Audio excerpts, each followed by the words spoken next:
Submarine USS Connecticut struck an unidentified submerged object.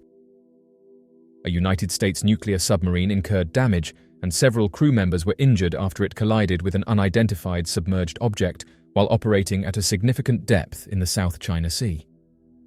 According to U.S. defense sources, the accident took place in the South China Sea, which is one of two adjacent bodies of water where the U.S. and its allies have consistently disputed China's territorial claims. China has requested additional details regarding the U.S. Navy incident that occurred in the vicinity of its eastern coastline. According to officials, 2 crew members experienced injuries of a moderate kind, while several others had minor bumps and bruises.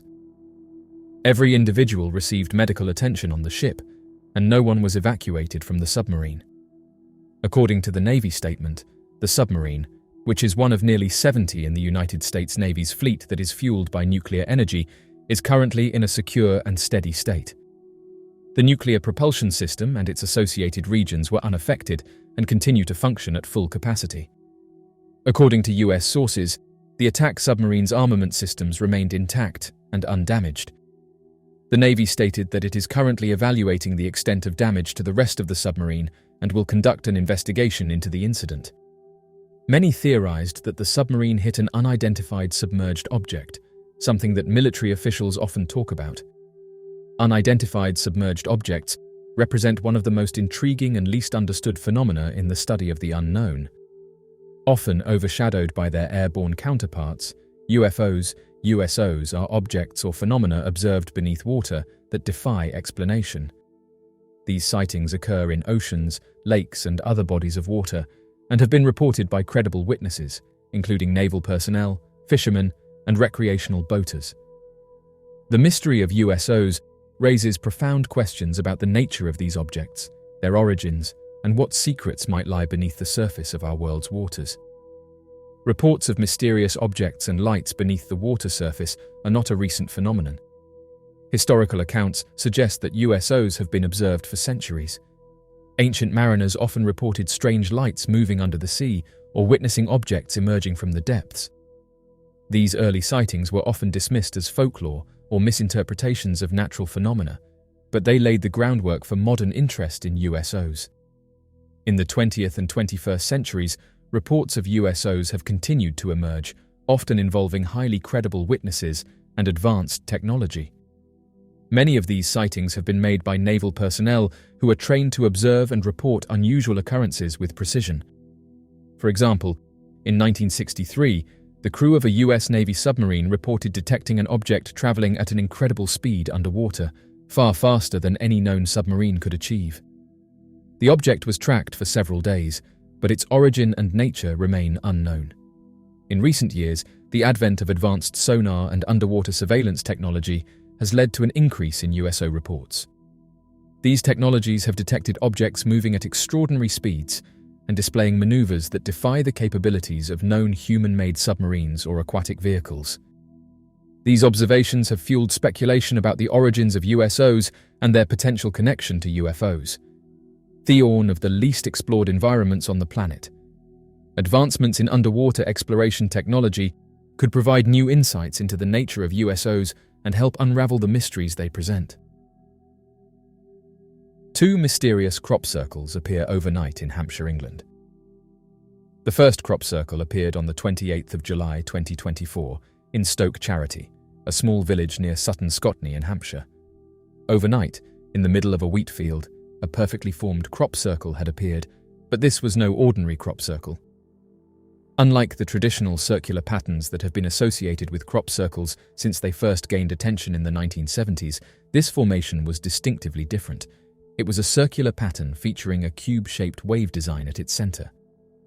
The appearance of this crop circle has sparked widespread curiosity and debate, raising questions about its origin, meaning, and implications. The discovery of the crop circle in Stoke Charity came as a surprise to both the landowner and the local community. The field had been undisturbed the previous day, with no signs of unusual activity. However, by dawn, the crop had been carefully flattened to create a complex and symmetrical pattern that covered a large area of the field. The formation was circular in shape, with an intricate cube design nested perfectly within the circle. The precision and scale of the crop circle were immediately apparent, leading many to speculate on how such a design could have been created so quickly and without anyone noticing. Photographs of the crop circle were quickly shared on social media, attracting the attention of crop circle enthusiasts, researchers, and the curious public. As news of the phenomenon spread, people from across the country began to visit the site, eager to see the formation for themselves and to try to understand how and why it had appeared. What sets the Stoke Charity crop circle apart from many others is its unique design.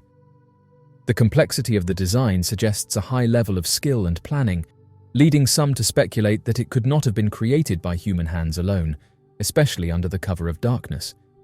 The precision with which the crop was flattened without damaging the surrounding areas further adds to the mystery.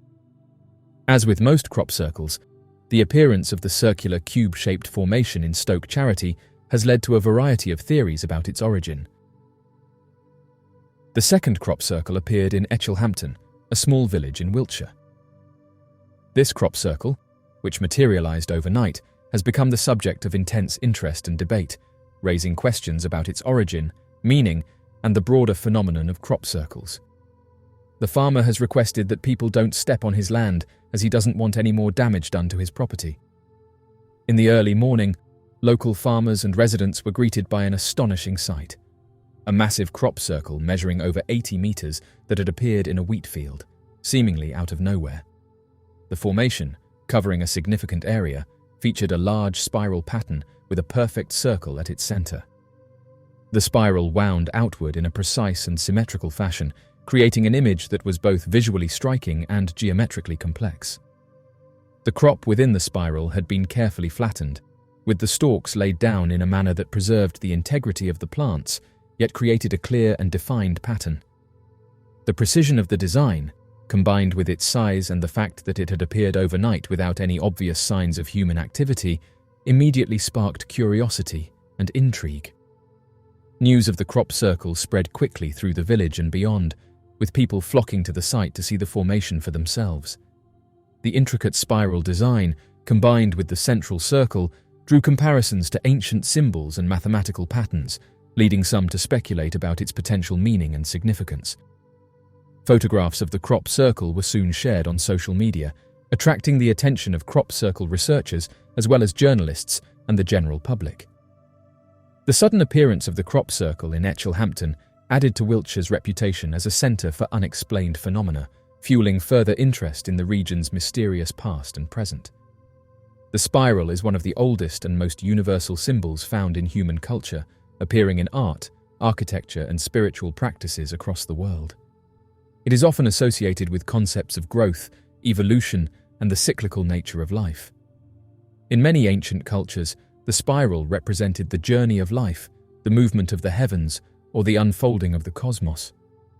The central circle within the spiral can also symbolize unity, completion, or the source of creation. Given the rich symbolism of the spiral, it is not surprising that the crop circle at Etchelhampton has been the subject of various interpretations. Some see the formation as a message or a sign, perhaps related to the natural cycles of the Earth or the unfolding of cosmic events. Others view it as an artistic expression, created by unknown individuals with a deep understanding of geometry and symbolism. As with most crop circles, the question of how the spiral formation in Etchelhampton was created has led to a range of theories. These theories generally fall into two categories: those that attribute the crop circle to human activity and those that suggest a more mysterious origin. Some believe that the crop circle could be the work of extraterrestrial beings or otherworldly forces. The sudden appearance of the formation, combined with its complexity and the absence of any clear evidence of human intervention, has led some to speculate that the crop circle could be a form of communication or a marker left by visitors from another world. This theory is particularly popular among those who believe that Wiltshire's ancient monuments and ley lines might be connected to other dimensions or extraterrestrial activity. The mysterious Lonnie Zamora incident. Although there have been attempts to provide logical explanations and skeptics, claiming that the UFO sighting was a deliberate deception to bring tourists to a quiet part of New Mexico, the observed UFO landing reported by police officer Lonnie Zamora is still considered one of the most reliable encounters ever documented, and one that continues to captivate UFO researchers and investigators, even to this day, more than half a century later. Regarding the case, there is undoubtedly a wealth of material available. 3 distinct organizations would conduct investigations into the matter, which include the US Army, the FBI, and the US Air Force investigators. The occurrence was shrouded in such a level of secrecy that even J. Allen Hynek, one of the investigators who had initially doubted such accounts, underwent a complete transformation in his perspective on the matter. For numerous UFO researchers, the Zamora encounter is regarded as very plausible and potentially significant, regarding the information present at the scene itself. Furthermore, it is important to consider the potential responses of different groups and organizations following the incident. On the evening of April 24, 1964, Police Officer Sergeant Lonnie Zamora was driving quickly on a roadway in Socorro, New Mexico, in order to catch up with a car that was exceeding the speed limit. Subsequently, when the car was still a significant distance ahead, the individual perceived a loud noise and observed a burst of fire in the atmosphere. Zamora would cease his chase of the racing vehicle and proceed towards the source of the explosion, contemplating the possibility of an aeroplane landing or a detonation in a storage shack containing explosives. While observing, he witnessed a serene descent of a flame that had a bluish-orange hue. While driving, he described the flame as funnel-like, but his attention was divided between the strange thing landing and the approaching road. While approaching the location, he became aware that the sound was still perceptible. The sound was defined as a roar rather than a blast. The duration of this noise would last for around 10 further seconds and would transition from a high frequency to a low frequency. As the item descended, Zamora encountered a steep incline that his vehicle had difficulty navigating, to such an extent that it required the officer 3 tries to conquer the ascent. At this point, the fast-moving automobile had already disappeared far away. The noise has ceased. He would persist at a brisk yet unhurried speed for several additional seconds. Subsequently, he noticed a gleaming item situated adjacent to the road approximately 200 yards in front of him. Initially, Zamora held the belief that the thing situated in front of him was a car that had been turned upside down. He observed 2 individuals standing close to it, seemingly inspecting the vehicle and its environs. One individual seemed to observe his coming automobile. Each individual was wearing white coveralls. At the moment, he failed to observe any peculiarities save for their dimensions. Later, he would assert, they were either diminutive adults or substantial children. As he drew nearer, his pace somewhat reduced, he started to suspect that the vehicle was not actually flipped over. Subsequently, he characterized it as having an O form, or like an egg, with a pale hue and made of aluminium. Additionally, he observed an unusual symbol or emblem on the exterior of the spacecraft. He would promptly transmit a concise report of his current whereabouts and circumstances to the dispatch bureau. Subsequently, he halted the police car and commenced the process of disembarking from the vehicle. Shortly after exiting the car, the loud noise resumed, and simultaneously, a blue flame emerged from the bottom of the spacecraft. Initially, he experienced apprehension regarding the possibility of an explosion, prompting him to swiftly throw himself into the ground. He would proceed to the rear of his police car, maintaining visual contact with the incident ahead. The intensity of the roar progressively increased, accompanied by a simultaneous escalation in frequency. Subsequently, the item ascended vertically into the atmosphere. As the craft started to rise, he could once more observe the blue flame with an orange hue beneath it. As the craft ascended, Zamora observed that it had a distinct oval form. In addition, he was able to perceive a distinct red mark or symbol on the side of the aircraft. The facade exhibited a remarkably sleek appearance, devoid of any discernible doors or windows. Zamora started to retreat slowly, positioning the car as a barrier between himself and the ascending vehicle.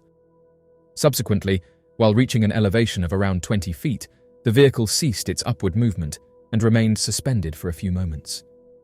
Anxiety started to escalate in Zamora. Anticipating the possibility of another loud noise or maybe a fire, he briefly shielded his face with his arms for a few seconds. Upon second glance, the vessel was once again progressing in a linear trajectory, distancing itself from his position. Regaining consciousness, Zamora hastily returned to the automobile and transmitted a message by radio to the operator at the police station, Nep Lopez. He instructed him to gaze through the window in order to determine if he could perceive an object above. He maintained visual contact with the swiftly diminishing aircraft as it traversed the 6-mile canyon mountain area. Shortly after the craft disappeared from sight, Sergeant Sam Chavez, who had been alerted by Zamora's radio communications, arrived at the scene. He would remark on how his colleague appeared to be really pale. Nevertheless, when he investigated the location indicated by Zamora regarding the peculiar object, he found the unusual symbols to be highly fascinating, to say the least. Both Zamora and Chavez would proceed to examine the region that was currently engulfed in flames and vegetation. Visible smoke emanated from the apparent location where something was burning. Nevertheless, there was an absence of flames and no presence of combustible materials. In addition, Chavez noticed what seemed to be 8 different imprints.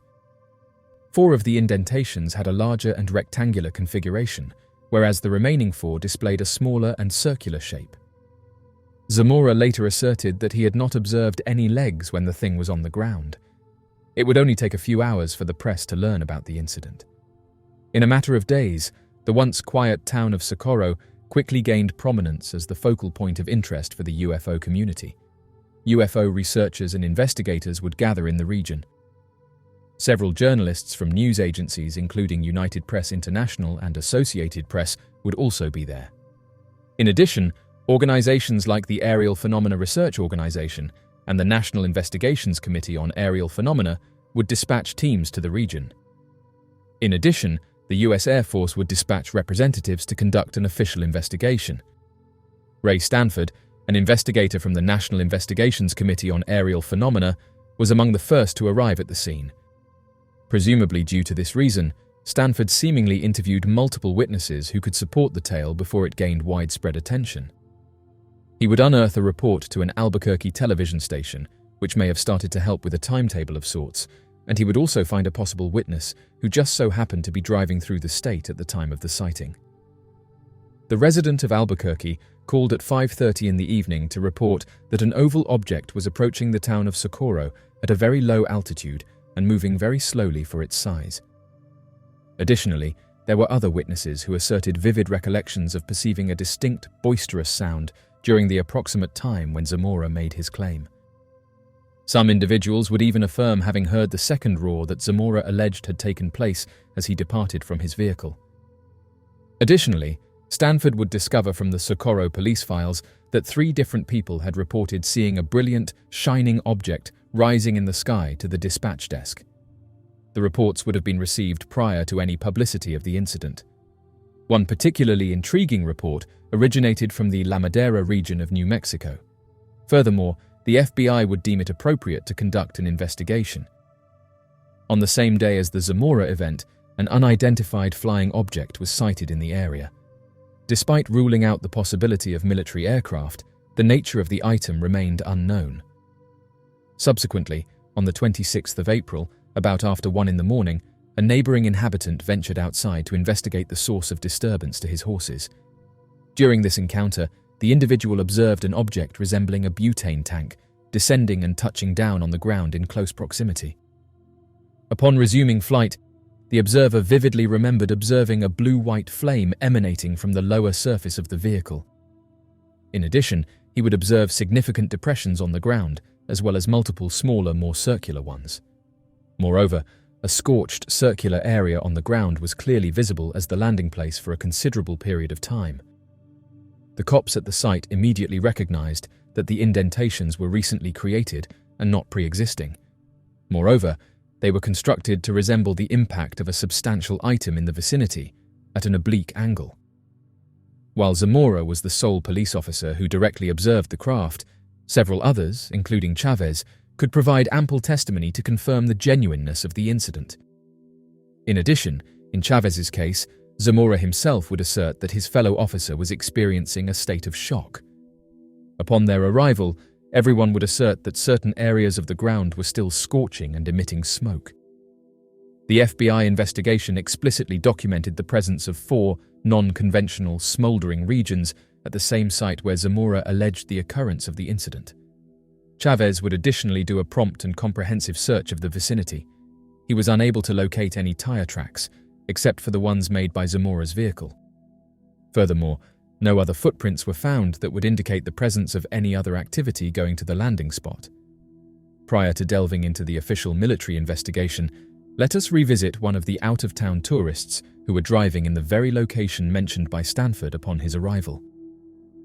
The proprietor of Whitting Brothers Service Station, situated in close proximity to the presumed landing site, Opal Grinder, willingly provided a statement as part of the official inquiry conducted by the US Air Force. Although he did not personally observe the incident, he was aware of two individuals who were traveling through the state and did witness it. He would assert that the vehicle arrived immediately following the loud explosion. The man who arrived to settle the payment for their merchandise would jokingly remark to Opal about the very low altitude at which the aeroplanes travel in this area. He responded apathetically, stating that a significant number of helicopters frequently traverse the vicinity. Moreover, it seems that the unidentified vehicle had overtaken Zamora's police car, even engaging in a conversation with Opal about it. Subsequent inquiry would ultimately uncover the identities of the mysterious individuals as Larry Kratzner, who had conversed with Opal, and his companion, Paul Keyes. Both individuals hailed from Dubuque, Iowa, and were in the process of returning to their hometown. In 1978, Ralph DeGraw, a UFO researcher, conducted interviews with the two men. Although he observed many inconsistencies when comparing it to Zamora's narrative and even among their own claims, considering that it had been 14 years since the occurrence and they were moving away from it, there were also some fascinating similarities that closely aligned.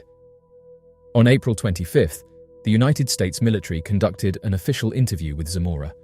Army Captain Richard T. Holder, the highest-ranking officer available from the neighboring White Sands base, was there, along with Arthur Burns from the FBI. Throughout the conversation, Zamora expressed his conviction that he had observed a clandestine experimental vehicle. Holder, however, promptly rejected this idea.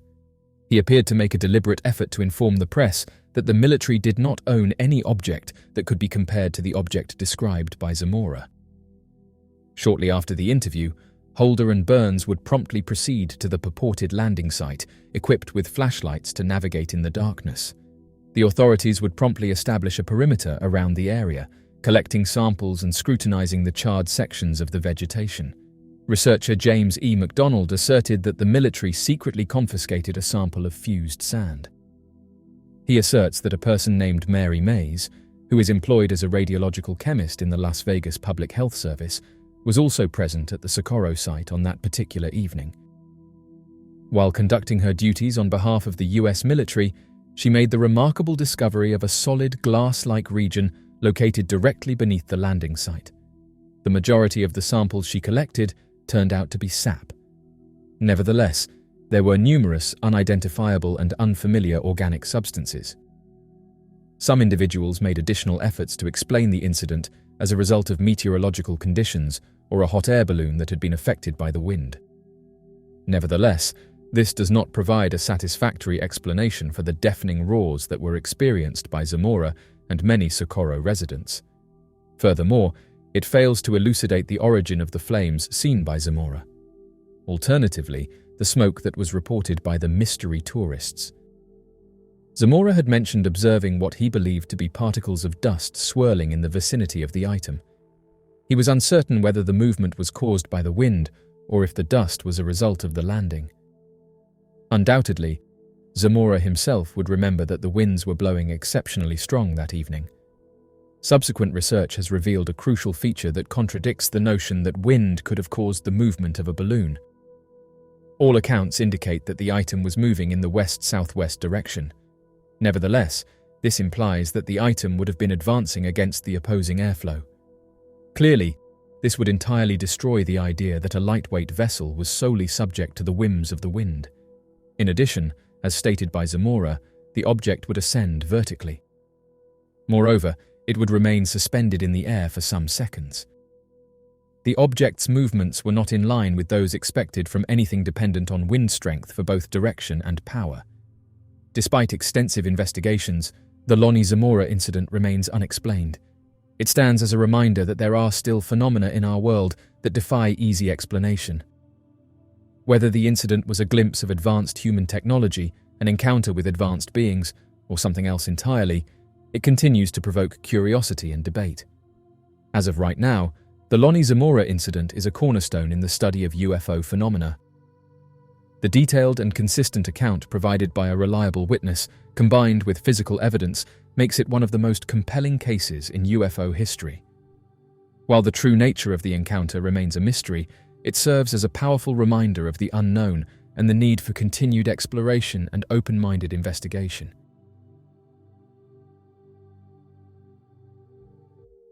Some of the most interesting events are those that we can't initially explain.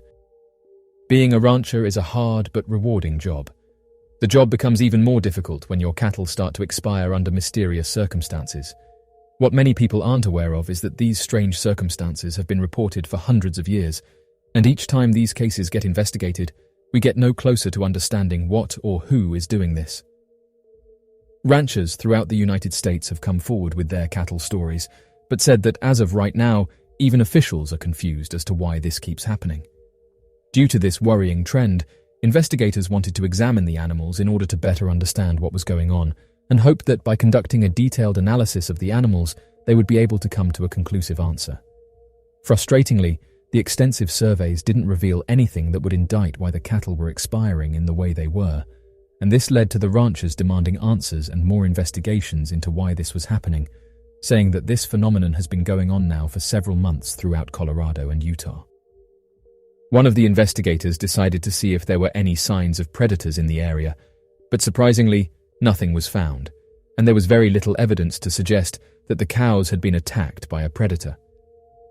When researchers first conducted their studies, they found that only a few cattle had expired, but as the weeks went on, the numbers started to double, something that worried the investigators as they were out of answers and evidence for why this was happening. They suggested that perhaps the cattle were being infected with some kind of bacteria, but this theory was soon put to bed when a forensic examination of the remains revealed no evidence of this. Colorado Parks and Wildlife Manager Travis Black said the following: "Teams have found no evidence that wolves were responsible. It's perplexing. We're scratching our heads a little bit. We don't know exactly what has occurred up there. We have no evidence of wolves in that area. That doesn't mean they're not there. Sometimes wolves can be difficult to locate, but this isn't being caused by the wolves." End quote. Oddly enough, 465 miles away in Kansas, the exact same thing is happening, with ranchers wanting answers for why their cattle are expiring under mysterious circumstances. One rancher said the following: "This is happening in Kansas and it's not anything new. For me, this has been happening now for the past several years, and it makes me think that someone is targeting my cattle on purpose. If I'm being honest, it makes me think that someone wants me out, and that they are doing something to these animals that isn't easy to detect. They are not being attacked in the traditional way. There's no sign of trauma or anything on the ground that would indicate that they were in pain. Whatever is happening to them seems to be an instant hit. One minute they are grazing and acting normal, then the next morning they are on the ground. It's like a switch is being turned off inside them. I've heard about the various investigations that have taken place, and I can only speak about my personal experience, and to me it feels like us ranchers are being pushed out." End quote. According to one media outlet, they reported that the bizarre event that unfolded in Kansas happened because of strong winds. Although these reports occasionally make the news, ranchers have said that very little gets done, and that they don't know what to do. One rancher said the following: "It's hard enough making a living, but when your cattle suddenly expire under mysterious circumstances, it's not just a huge blow to your business, but it's a life that gets taken and no one is held accountable. We don't know what's causing these cattle to expire the way they do. No one has got any closer to understanding how this happens, and no evidence has been presented that provides proof as to why this keeps happening. We have no one to turn to in these matters, and each time we are being told that other animals are causing this when we know this isn't the case. This happened to my friend on his ranch. As he was driving to a separate part of his field, he drove past a small group of his cattle that were sticking close to one another. As he drove over a hill, they were no longer in his sight. but after driving back approximately an hour later, one of his cattle was on the ground, and it had a small section of its face removed. He said that his ranch is completely open, and this allows you to have a good view of everything around the property. But what confused him was that during this small time period, nothing made its way onto the property. There were no tracks left in the dirt, no animal footprints, and no spillages around the area which would help indicate which way the culprit went. He can't explain how all of this unfolded in such a short amount of time. End quote. Although the most popular stories surrounding possible advanced life forms tend to focus on the topics of people being taken during their sleep, sightings of advanced aircrafts, or supernatural occurrences featuring humanoid creatures, many researchers who've looked into this topic often forget that some of the strongest pieces of evidence of strange happenings appears to center around the disappearances of cattle and subsequent damages to livestock. The earliest known written record of bizarre animal surgeries and sudden disappearances of a large number of livestock comes from an official document dated sometime during the early 1600s, when an investigator for the court of James I of England claimed that impossible to explain mass expirations of sheep were being recorded all across London and nearby shires.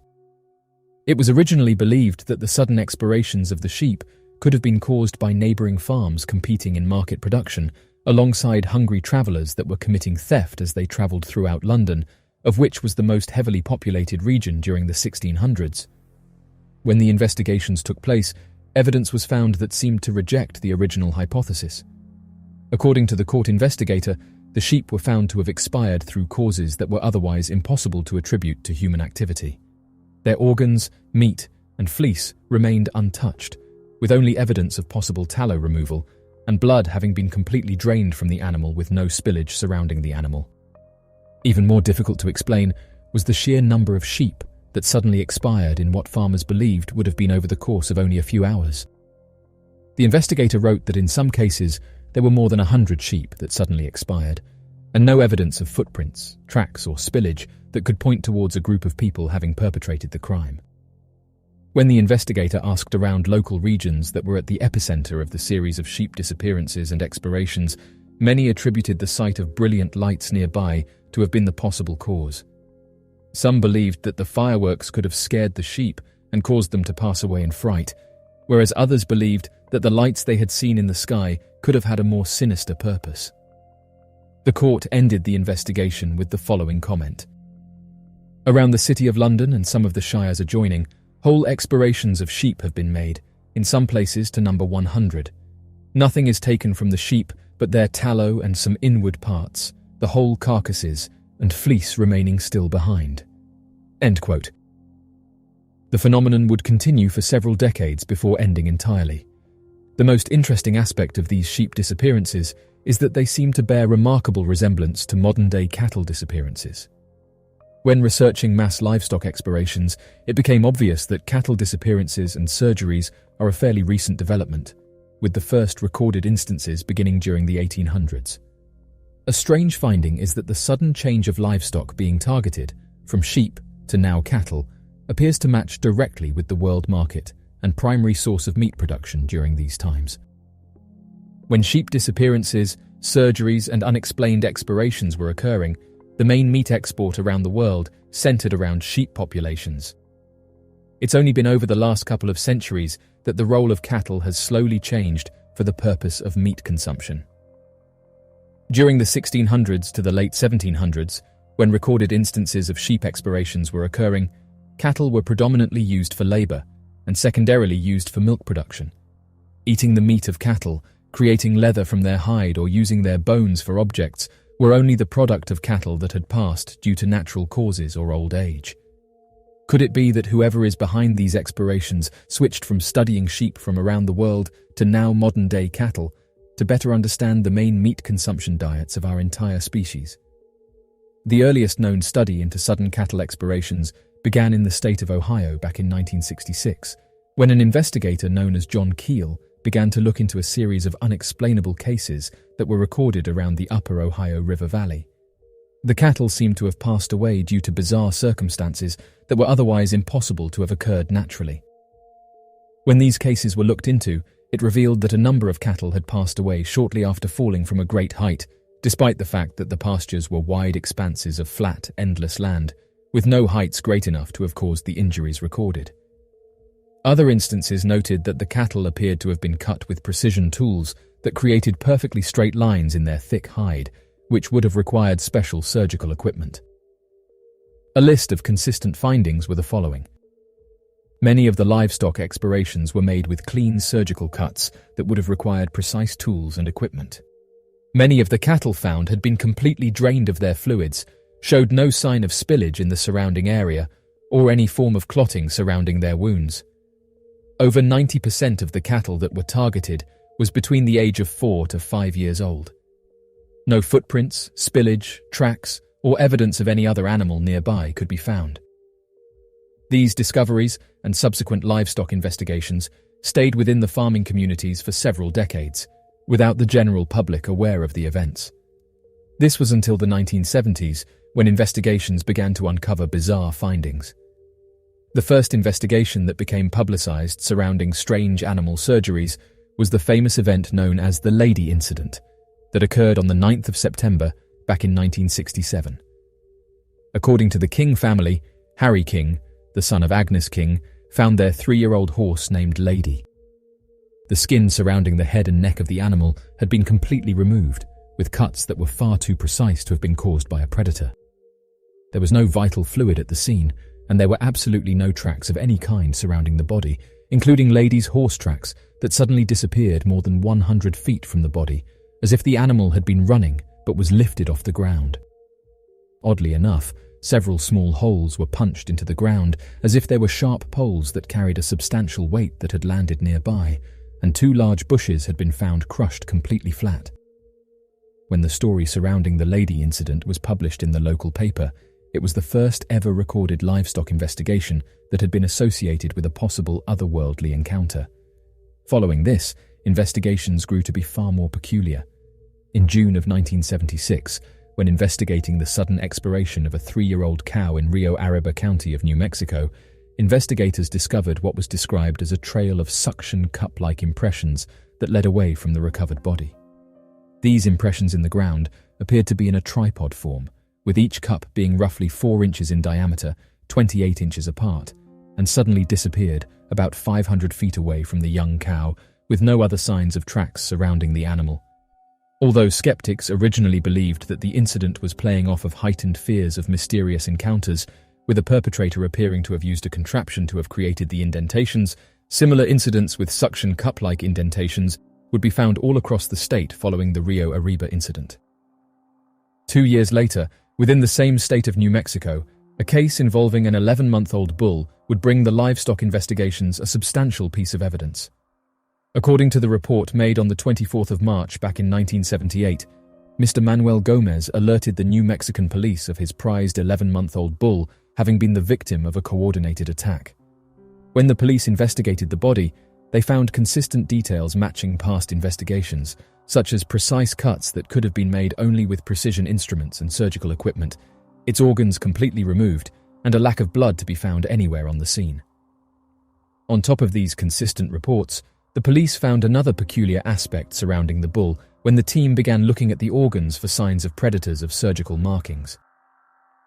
According to the New Mexican police officer, Gabriel Valdez was quoted as saying the following: "Both the liver and heart were white and mushy. Both organs had the texture and consistency of peanut butter." End quote. Although the police officer could not have known at the time what the discovery entailed, today, in the medical field, we are familiar with what are referred to as ghost hearts. A ghost heart is a heart that has been completely decellularized, with all of the red blood cells and blood vessels removed from the heart, giving it a white, almost transparent, ghostly appearance.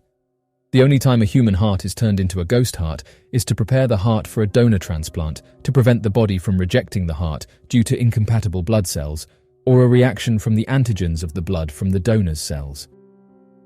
In essence, this means that the blood was drained from the animal to such an extent that the organs underwent a decellularization process.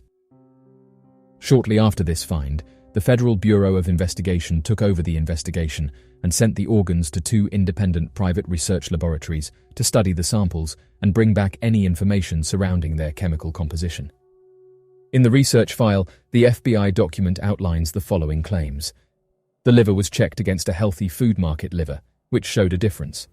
The bull's liver contained no copper and 4 times the amount of phosphorus, zinc, and potassium. No explanation for this condition is available. Also, the blood which came off of the nose when it was presumably dropped was light pink in color. This blood did not clot after several days. The hide on the animal was brittle and felt to touch like parchment paper. Flesh underneath the hide was pinkish in color.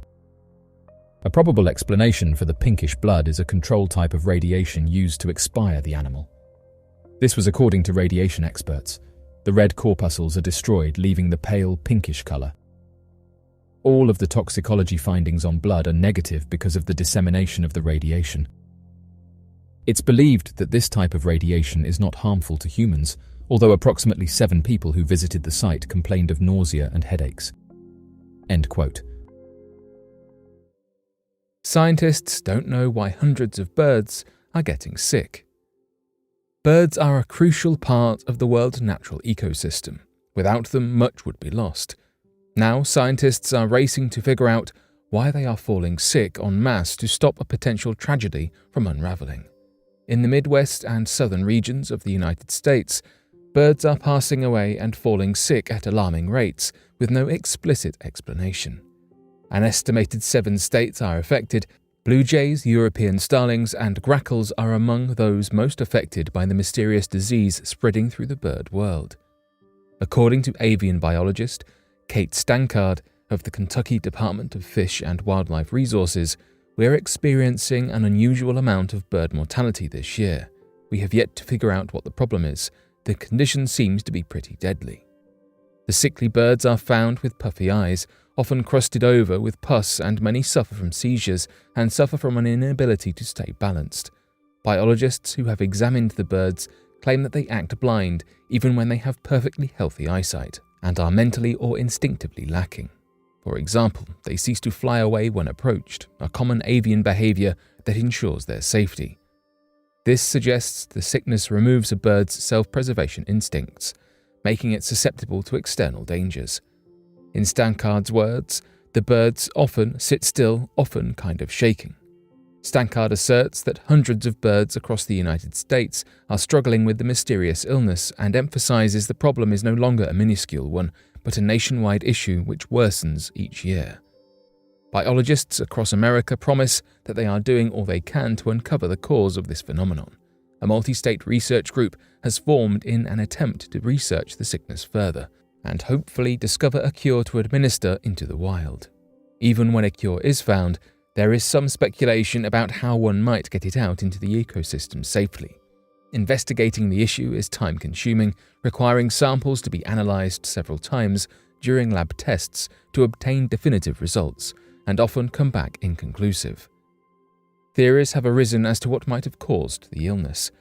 Wildlife biologist Laura Kearns poses that pesticides might be causing this widespread avian pandemic, and suggests she has heard other people claim a heightened population of cicadas are to blame. Pesticides have been known to negatively impact not only the insects they are made for, but larger ecosystems because mammals and birds feed on poisoned insects, causing the toxicity to affect them. This is not helped by the fact that many pesticides are outlawed in various countries around the world for their extreme toxicity. According to Kearns, in Ohio alone, hundreds of birds have been found, all perishing from the same cause, the unknown sickness. Despite the initial belief that the sickness was a return of the infamous avian influenza, all tests to prove this have come back negative. This illness is something entirely new, and scientists are unprepared. Sick birds from Kentucky have since been sent for analysis at the University of Georgia to be tested by the Southeastern Cooperative Wildlife Disease Study. New Mexican wildlife biologists have also begun reporting abrupt avian fatalities and a shocking decline in their populations. By now, the total avian population loss across America might have reached far beyond 100,000. Unusual animal behavior preceding the 2011 Japan earthquake. Earthquakes are terrifying. As all forces of nature, they destroy all in their wake and can cause many casualties, not to mention millions, if not billions of dollars worth of damaged property. Yet, to add to their terror, animals have been spotted behaving in mysterious ways when earthquakes are about to occur. It's long been known that animals sense oncoming natural disasters, and some scientists believe animal behavior can be analyzed to predict when and where such earthquakes might happen, as it's difficult to predict natural disasters. The specifics as to how these animals know danger is coming or why are not yet definitively known. In 2011, on March 11th, a terrible earthquake took place in Japan and gave researchers much insight into the phenomenon. An estimated 20,000 people perished or disappeared that day, highlighting it as a dark day in Japanese history. Researchers investigated animal behavior prior to the earthquake, and their questionnaires uncovered that several hundred pet owners in the region experienced strange behavioral patterns in their animals before the disaster. Cat and dog owners were questioned respectively, and 351 out of 1,962 pets were reported to behave strangely.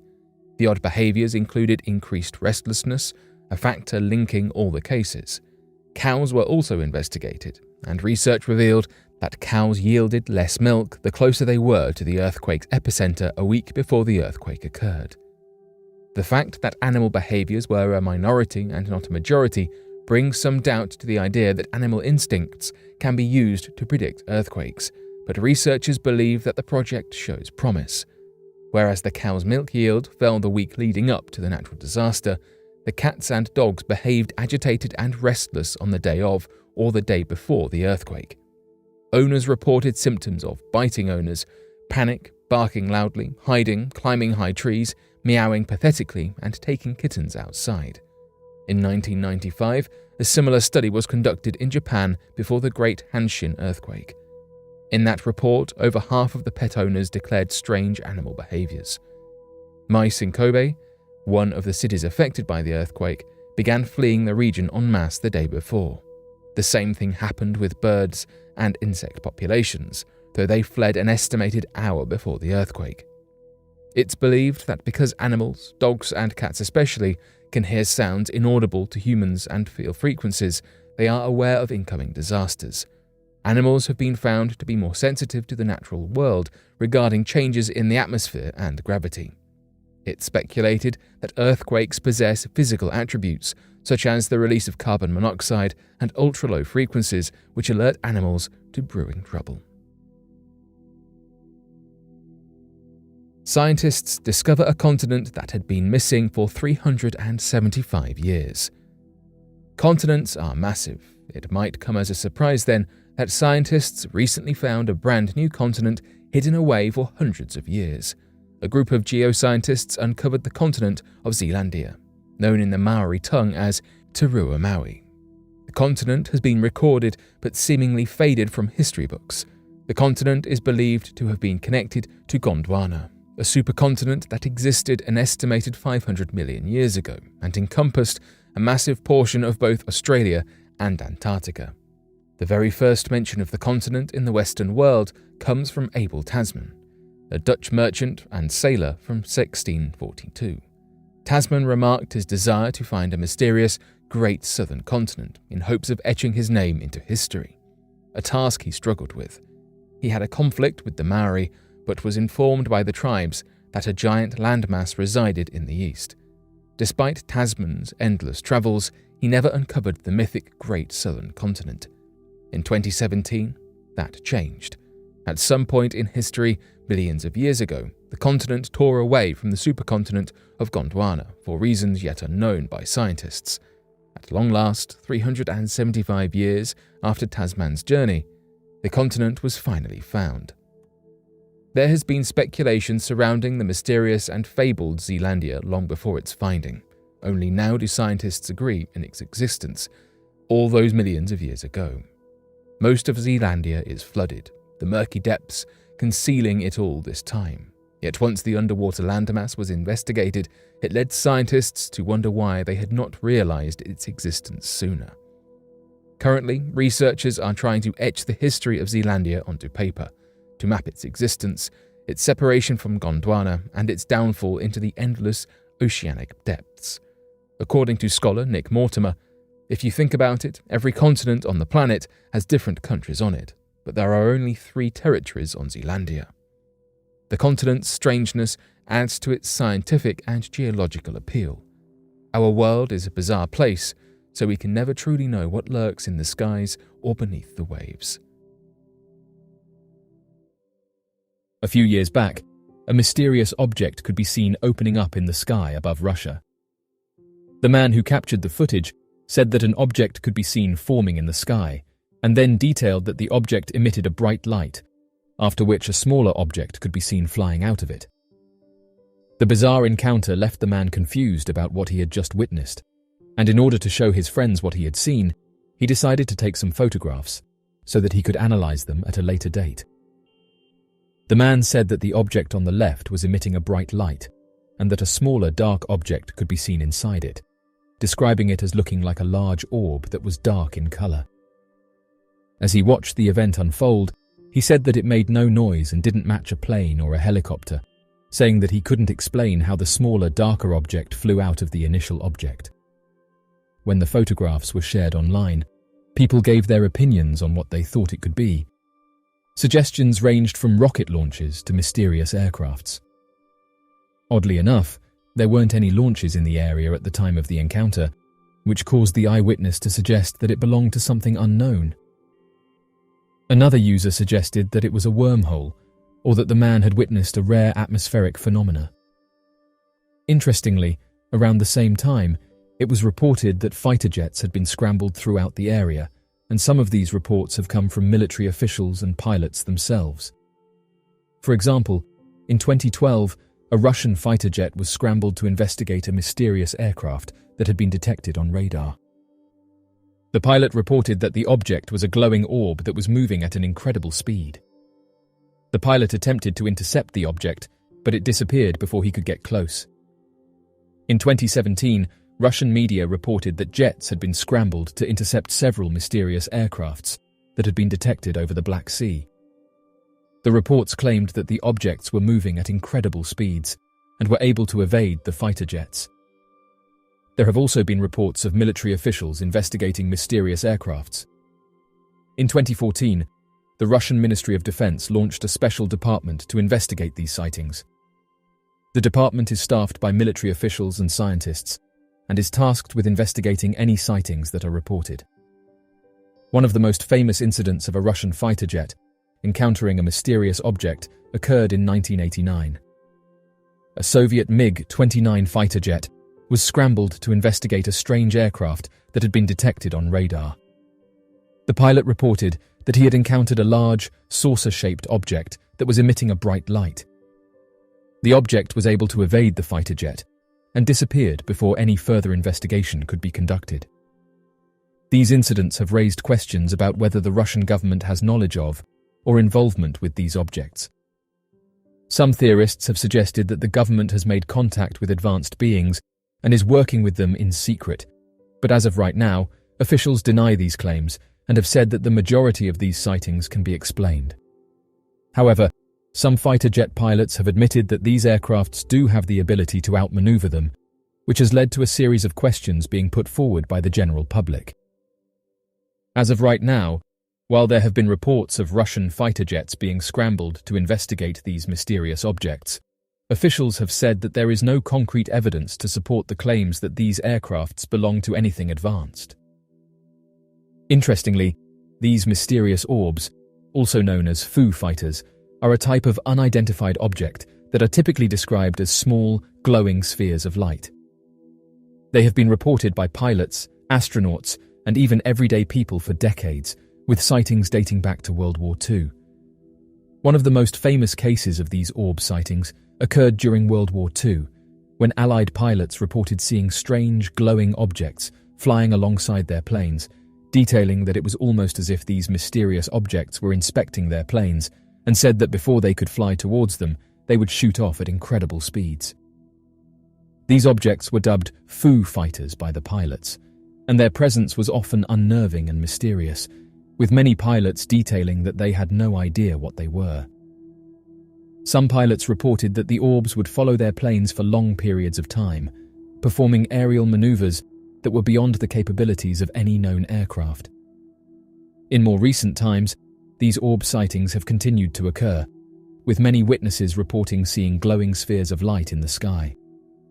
These orbs have been described as being anywhere from the size of a basketball to as small as a golf ball, and they often appear to move in an intelligent and deliberate manner.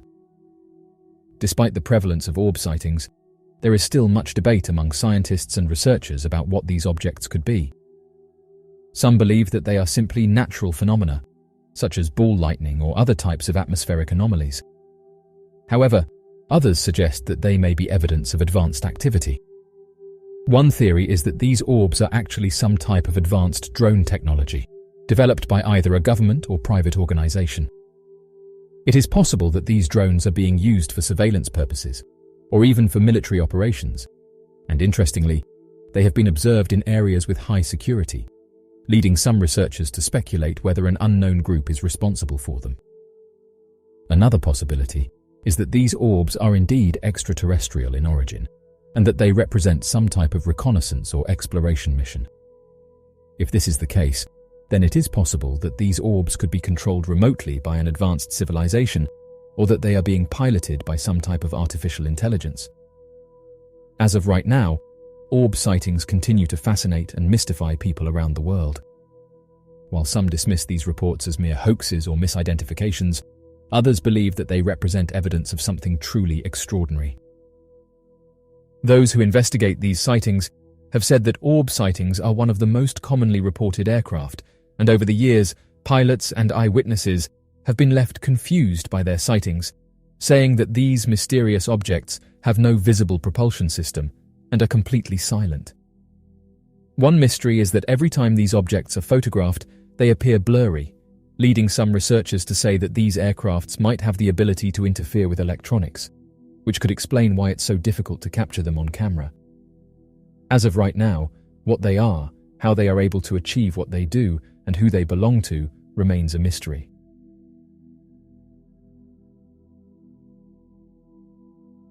So, what do you make of these mysterious objects? Be sure to leave your questions and answers in the comments section below and help us to grow this community while working to solve these unexplained mysteries. Thank you for watching, and don't forget to subscribe for more videos.